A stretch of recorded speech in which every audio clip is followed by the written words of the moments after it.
সুধীর দর্শক বন্ধু, আপনারা দেখছেন একে নিউজ বাংলা। আর এই মুহূর্তে উপস্থিত রয়েছি কলকাতা হাইকোর্টে। সঙ্গে রয়েছেন বিশিষ্ট সাহিত্যিক মানিক ফকির মহাশয়। 2026-এ বিজেপি ক্ষমতায় এলে কি হতে পারে তার কিন্তু কিছুটা অনুভব করা যাচ্ছে বা কিছুটা বুঝতে পারা যাচ্ছে। অধ্যাপক মানুষ, তিনি 16 থেকে 17 বছরের ছাত্রীকে বলছেন যে বাবার বয়সে মানুষকে থাপ্পড় মেরেছেন, কোনো অসুবিধা নেই, আপনার পাশে পড়া আমরা রয়েছি, আপনার কিছু হলে বাংলায় আগুন জ্বলবে। বিধায়ক বিজেপির অসীম সরকার, তিনি বলছেন যে 26 আমরা ক্ষমতায় এলে জেহাদিদের উল্টো করে পেটাবো, জেহাদিদেরকে মারবো। আমাদের রাজ্যের বিরোধী দলনেতা সংবিধান পদে রয়েছে, সংবিধান শপথ নিয়ে তিনি এই মুসলিম সংখ্যালঘুদের বিরুদ্ধে একের পর এক বিস্ফোরক বিষ ওগলাচ্ছে। শেষ সংযোজন তিনি বলেছেন 26 আমরা ক্ষমতায় এলে ওদের, অর্থাৎ তৃণমূল, সিপিএম, কংগ্রেস, তাদের যে কটা মুসলিম বিধায়ক হবে তাদের চ্যাংদোলা করে নিয়ে এই বিধানসভার রাস্তায় ফেলে দেবে। তাহলে আপনারা বুঝতে পারছেন যে 26-এ বিজেপি পশ্চিমবাংলায় ক্ষমতায় এলে কি হতে পারে। আমরা এই সমস্ত বিষয়ে কথা বলবো। আমাদের সঙ্গে রয়েছেন সাহিত্যিক মানিক ফকির মহাশয়। দেখুন, এই যে ইদানিং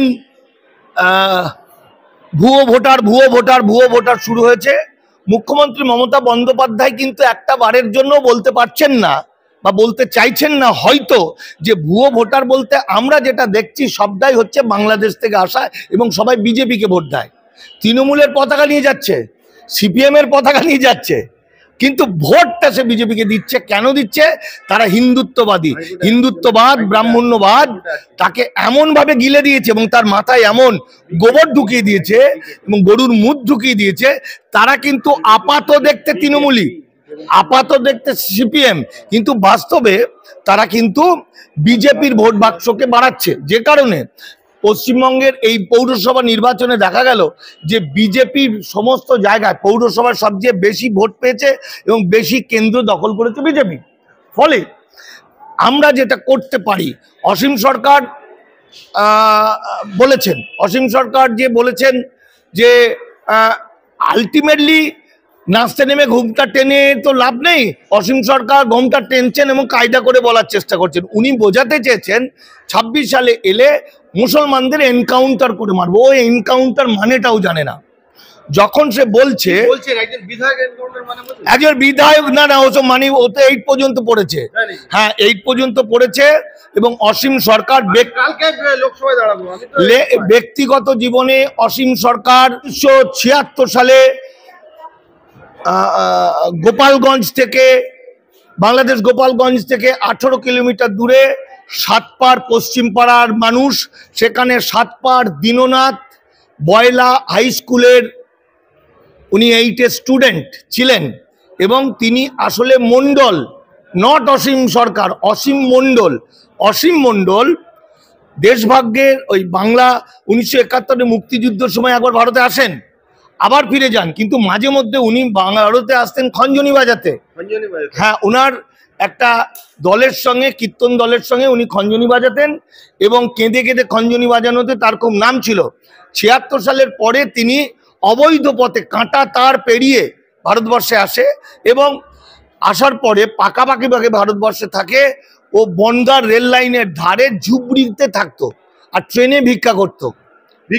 হ্যাঁ, এই অসীম সরকারের সঙ্গে হিটলারের অনেকটা মিল আছে, কারণ হিটলার প্রথমে ড্রেন পরিষ্কার করতেন, ছবিও আঁকতেন, সেও শিল্পী ছিল। পরবর্তী সময় হিটলার বিশ্বের ত্রাস হয়েছিল, মানে 76 লক্ষ ইহুদিকে হত্যা করেছিল। ঠিক সেইভাবে অসীম সরকারও ক্ষমতা পেয়েছে। অসীম সরকার ভালো গান করতেন বলে সারা ভারতবর্ষে ছড়িয়ে ছিটিয়ে থাকা 18টা রাজ্যের উদ্বাস্তুরা তাকে খুব ভালোবাসে। সেইটাকে ক্যাশ করে সে ভোটে জিতেছে। ভোটে জিতে সিএ এনআরসির নাম করে বিজেপির হয়ে ও উদ্বাস্তুদের ধরিয়ে দিল। এখন ইমিগ্রেশন অ্যান্ড ফরেন অ্যাক্টের যেটা লাগু হচ্ছে সেইটাই সিএতে আবেদন করা বা নাগরিকত্ব পাওয়া পুরো ধ্বংস হয়ে যাচ্ছে আইন হয়ে। এখন যারা এসেছিল সেই সময় এবং ভোটার কার্ড বানিয়েছে, আধার কার্ড বানিয়েছে, তাদের 7 লাখ টাকা 7 বছর জেল এবং 10 লাখ টাকা করে ফাইন আইন হচ্ছে। ফলে তারা কেউ দিতে পারবে না, ফলে এরা জেলে বন্দী হয়ে কৃতদাস হয়ে যাবে, যেমনভাবে ডোনাল্ড ট্রাম্প করছে আমরা দেখতে পাচ্ছি। এখন অসীম সরকারের মতো অনুপ্রবেশকারী যে সমস্ত বিজেপির নেতারা আছে তাদের সংখ্যা বেশি, বিজেপির যত এমএলএ এমপি আছে, কাউন্সিলর আছে এবং বিজেপির যত প্রধান আছে, তার একটা বিরাট অংশ অবৈধ অনুপ্রবেশকারী। বাকি সব পার্টিতেও আছে, কিন্তু বিজেপিতে সবচেয়ে বেশি আছে। এবার এরা যেহেতু নিজেরা জানে যে এদের দেখা যাবে, ডকুমেন্টে দেখা যাবে ভোটার কার্ডে বাবা একরকম, আধার কার্ডে বাবা একরকম একটা নাম, অন্য কার্ডে বাবার আরেকটা নাম, মানে নানা রকম পদ্ধতিতে এরা ভোটার কার্ডগুলো বানিয়েছে। বানানোর পরে ওরা তো জানে যে ওরা ওরা ওরা ইলিগাল পথে এসছে। বিজেপি সরকার ওদেরকে ব্ল্যাকমেল করা শুরু করেছে।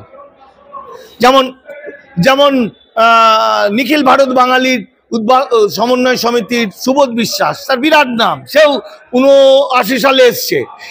জগন্নাথ সরকার, স্বপন মজুমদার, এদেরকে নিশীথ পরামানিক বিজেপি ব্ল্যাকমেল করে বলছে, তোরা যদি উদ্বাস্তুদেরকে ধরিয়ে না দিস তাহলে তোদেরকে ধরে দেবো, তোদেরকে গ্রেপ্তার করব। ওরা ফাঁদে পড়ে গেছে, যে কারণে এই যে এনকাউন্টার করে বেড়ে দেবো এত মানুষকে, এটা কিন্তু অসীমের কথা নয়, কোনো কবি, শিল্পী, সাহিত্যিক বা গায়কের কথা হতে পারে না।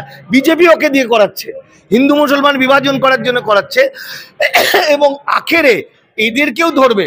আমরা করব কি, 2026 সালের আগে আমার দেশভাগে বলি হওয়া অসংখ্য উদ্বাস্তু মানুষ, যারা গরিব, যারা কোনো রকমের জীবনযাপন করে, কোনো রকমই একটু ডাক্তারি করে, একটু হাতুড়ি ডাক্তারি করে, একটু একটু অফিসে কাজ করে, বিভিন্ন রকমভাবে জীবনযাপন করছে, এই বাঙালিরাও কিন্তু আমাদেরই বাঙালি, অর্থাৎ এদের সঙ্গে আমাদের কোনো ভেদ নেই। এদেরকে বাঁচাতে হলে, বাংলাকে বাঁচাতে হলে এবং এদেরকে বাঁচাতে হলে অসীম সরকারের মতো মানুষদেরকে আমরা আগে ধরিয়ে দেবো আইনের দ্বারা। বলে আগামী কয়েকদিনের মধ্যে অসীম সরকারের বিরুদ্ধে একটা মামলা জমা পড়ছে, আমাদের জগন্নাথ সরকারের বিরুদ্ধে মামলা জমা পড়ছে, স্বপন মজুমদারের মধ্যে এবং সুবোধ বিশ্বাসের নামে সমস্ত তথ্য জোড়া হয়ে গেছে।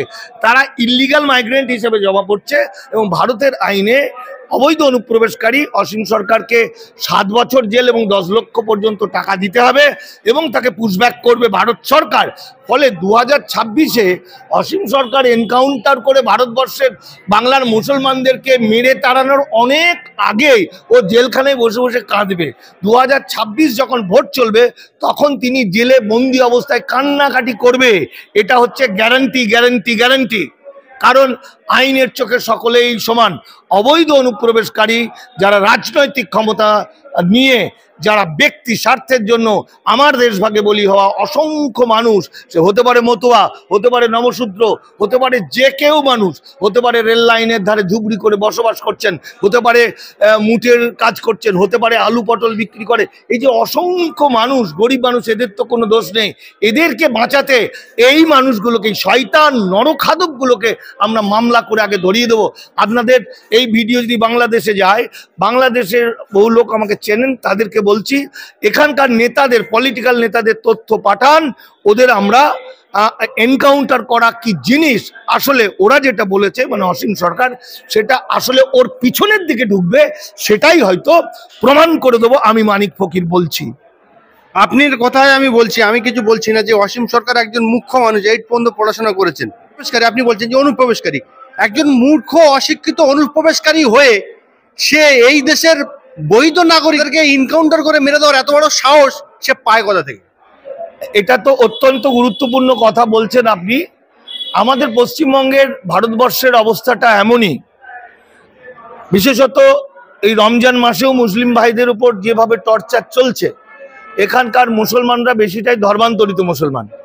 এরা কিছু শিখুক আর না শিখুক, সহনশীলতাটা শিখে গেছে, যুক্তি বুদ্ধিটা শিখে গেছে, যে এখনই যদি কিছু করি তাহলে দাঙ্গা লেগে যেতে পারে, আর দাঙ্গা লেগলে আমার বাংলার ক্ষতি হবে, আমরা সবাই বিপদে পড়বে। তাই তাদের কান্না বুকে চেপে রেখে তারা কিন্তু সহ্য করছে।